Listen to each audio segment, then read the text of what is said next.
चिंताओं से घिरे हुए हो, परेशान हो, डरे हुए हो, घबराए हुए हो, मन में बार बार यह आता है कि ऐसे क्या पाप किए हुए थे कि दुख दूर ही नहीं हो रहे, तो ये प्रसंग बड़े ध्यान से सुनिएगा। बड़ा ही अद्भुत प्रसंग है। हरे कृष्ण दोस्तों, मैं हूं अनुज शर्मा। एक बार एक साधु थे, बारिश का मौसम था। साधु मस्त ईश्वर का नाम लेते हुए एकदम मग्न हुए चलते हुए जा रहे थे, बारिश में भीगते हुए जा रहे थे। सड़कों पे पानी भरा हुआ था। रास्ते में एक हलवाई की दुकान आई। हलवाई की दुकान पर गर्म गर्म जलेबियां उतर रही थी और एक कढ़ाई में दूध गर्म हो रहा था। साधु का मन हुआ दूध पीने का, गर्म जलेबी खाने का, लेकिन साधु तो साधु है, उसके लिए धन तो था नहीं। जो मिल जाता था वो खा लेते थे। खड़े हुए थे, बड़े गौर से देख रहे थे दूध को और जलेबी को, फिर मुस्कुराए और आगे बढ़ने लगे। उनको इस तरह से जलेबी और दूध को देखते हुए हलवाई ने देख लिया था। हलवाई ने आवाज दी, महाराज रुकिए, महाराज रुकिए, कहां जा रहे हैं, रुकिए। साधु ने पलट के देखा कि बच्चा मुझे बुला रहे हो।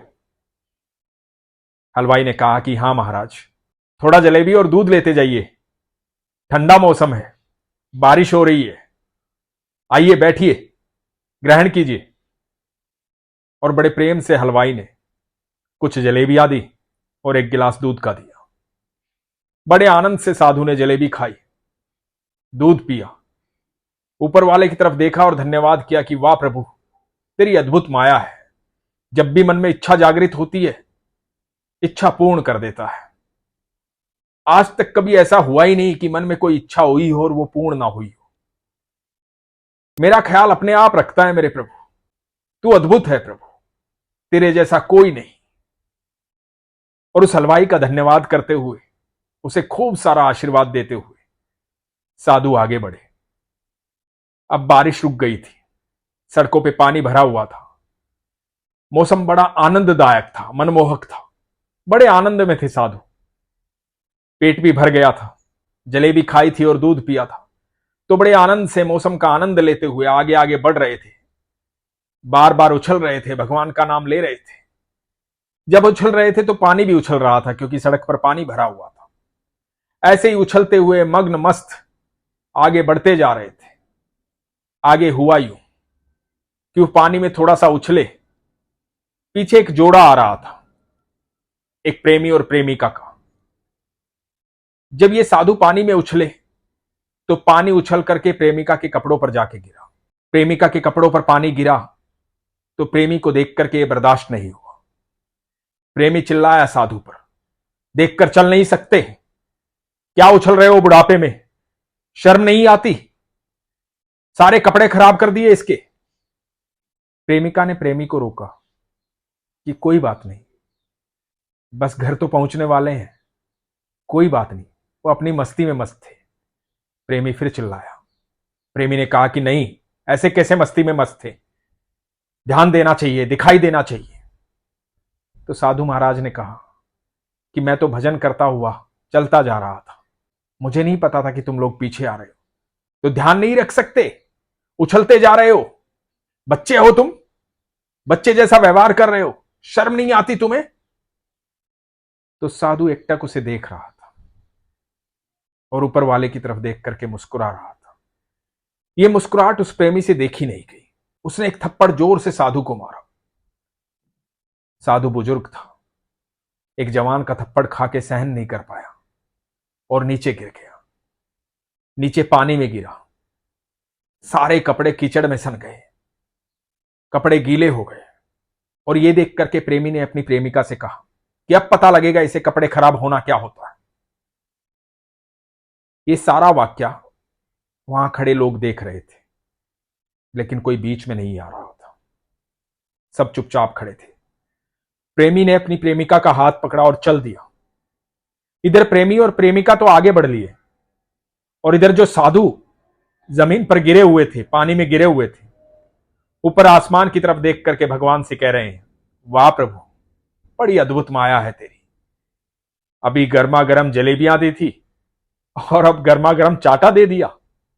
जो तू देना चाहे वो दे, मुझे सब मंजूर है मेरे प्रभु, सब तेरा ही दिया हुआ है, सुख भी और दुख भी, सबके लिए संभाव है, सबके लिए आनंदित हूं, तेरा धन्यवाद, इसका भी कोई कारण होगा। यह कहकर के साधु मुस्कुराया, खड़ा हुआ और आगे बढ़ दिया। वो प्रेमी और प्रेमिका थोड़ा सा आगे गए थे, अचानक से एक गाड़ी से उनकी टक्कर हुई। टक्कर हुई तो प्रेमी को चोट लगी। प्रेमी को चोट लगी, प्रेमी नीचे गिर गया, लहूलुहान हो गया। प्रेमिका देख करके चिल्लाई, पीछे से साधु आ गए और प्रेमिका जोर से चिल्लाई कि आपने दिया ना श्राप इन्हें, आपने गलती की थी, तब इन्होंने झगड़ा किया था, श्राप देने की क्या आवश्यकता थी, आपने श्राप दिया। यहां भी लोग इकट्ठा हो गए थे। साधु फिर ऊपर वाले की तरफ देख करके मुस्कुराए। प्रेमिका ने कहा कि आपके श्राप की वजह से ऐसा हुआ है। लोगों ने पूछा क्या हुआ, क्या बात हुई, कौन सा श्राप, कैसा श्राप? ये तो अचानक से टक्कर हुई है, ये गिर गए, तो इसमें साधु के ऊपर गुस्सा क्यों कर रही हो? तो लड़की चिल्लाई। लड़की ने कहा कि साधु ने इन्हें श्राप दिया है। अभी अभी पीछे साधु की गलती से मेरे कपड़ों पर कीचड़ आ गई थी, पानी में सन गए थे, तब इनका और साधु का झगड़ा हुआ, तो साधु ने श्राप दे दिया, जिसकी वजह से एक्सीडेंट हुआ और इनको चोट आई। साधु ने कहा क्या तुम में से कोई है जिसने अभी पीछे मेरा और इनका झगड़ा देखा था? तो एक व्यक्ति सामने आया, उसने कहा कि हां महाराज मैं हूं, मैंने देखा था। तो साधु महाराज ने कहा कि क्या मैंने जानबूझकर इन पर कीचड़ डाली थी? क्या मैं जानबूझकर पानी में उछल रहा था तो इनके कपड़े खराब करना चाहता था? उस व्यक्ति ने कहा कि नहीं। तो साधु ने कहा कि फिर इसने मुझे चाटा क्यों मारा, ये मुझ पर क्रोधित क्यों हुआ? वो प्रेमी चिल्लाया, उसने कहा कि मैंने चाटा तुम्हें इसलिए मारा, मैं तुम पर इसलिए चिल्लाया क्योंकि तुमने मेरी प्रेमिका के, इससे मैं प्यार करता हूं, सारे कपड़े खराब कर दिए थे, सारे कपड़ों पर कीचड़ आ गई थी, गंदे पानी से सन गए थे, मैंने इसलिए तुम्हें मारा। साधु ने कहा कि जिस प्रकार तुम इसे प्यार करते हो और तुम्हें क्रोध आया कि इसके कपड़े सन गए हैं, कपड़े खराब हो गए हैं, और उसका बदला तुमने मुझसे लिया मुझे चाटा मार के, तो मुझे भी कोई प्रेम करता है, और जो मुझे प्रेम करता है उसे भी क्रोध आया। वो सबका मालिक है, अनंत ब्रह्मांड का रचयिता है। मैंने जानबूझकर गलती नहीं की थी। मैं ऊपर देख करके इसलिए मुस्कुरा रहा था कि प्रभु तेरी माया अद्भुत है। मैंने गलती नहीं की है, लेकिन यह व्यक्ति मुझ पर क्रोधित हो रहा है। मैं उस गलती के लिए आपसे क्षमा मांगता, लेकिन आपने मुझे बोलने का मौका ही नहीं दिया। मैं तो अपनी मस्ती में मग्न था, अपने प्रभु का नाम ले रहा था। थोड़ा सा पानी उछल करके इन पर गिर गया, मैं क्षमा चाहता हूं। और यह बोल करके साधु ने फिर आसमान की तरफ देखा और मुस्कुराया और आगे बढ़ दिया। यह प्रेमी समझ गया था, वहां खड़े लोग भी समझ गए थे, प्रेमिका भी समझ गई थी। प्रेमी ने चिल्ला करके साधु महाराज को कहा मुझे क्षमा करना बाबा, मुझसे गलती हो गई, मेरी गलती थी, मैं खामखा आवेश में आ गया, मुझे क्षमा करना। महाराज ने पीछे मुड़कर भी नहीं देखा, बस हाथ खड़ा किया और कहा कि खुश रहो, प्रसन्न रहो। और साधु महाराज आगे बढ़ने लगे। दोस्तों,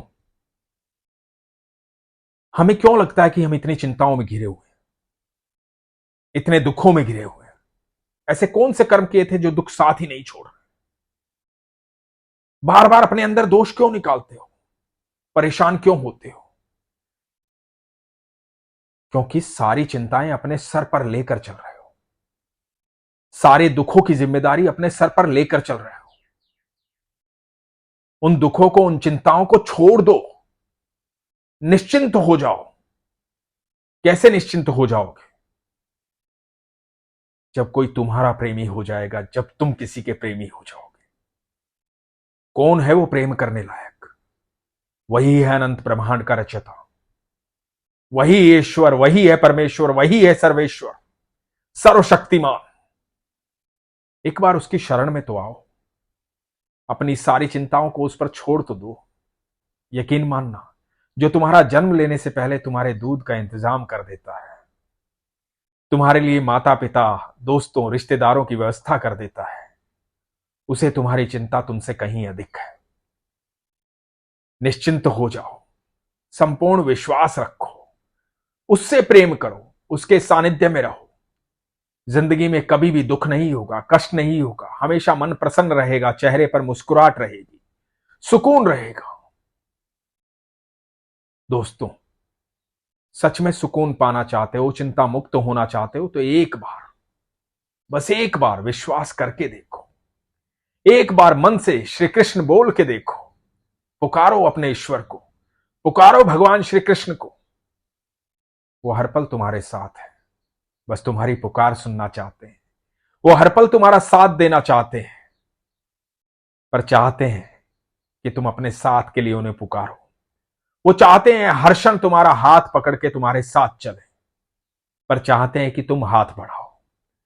वो चाहते हैं कि हर क्षण तुम्हारे साथ रहे, पर ये भी चाहते हैं कि उस साथ देने के लिए, साथ रहने के लिए तुम उन्हें पुकारो। तो एक बार पुकार के देख लो, सारी चिंताएं दूर हो जाएंगी। इसके लिए विश्वास की अत्यधिक आवश्यकता है। इसलिए हमेशा कहता हूं, अपने विश्वास को मजबूत रखो, अपना ख्याल रखो। हरे कृष्ण।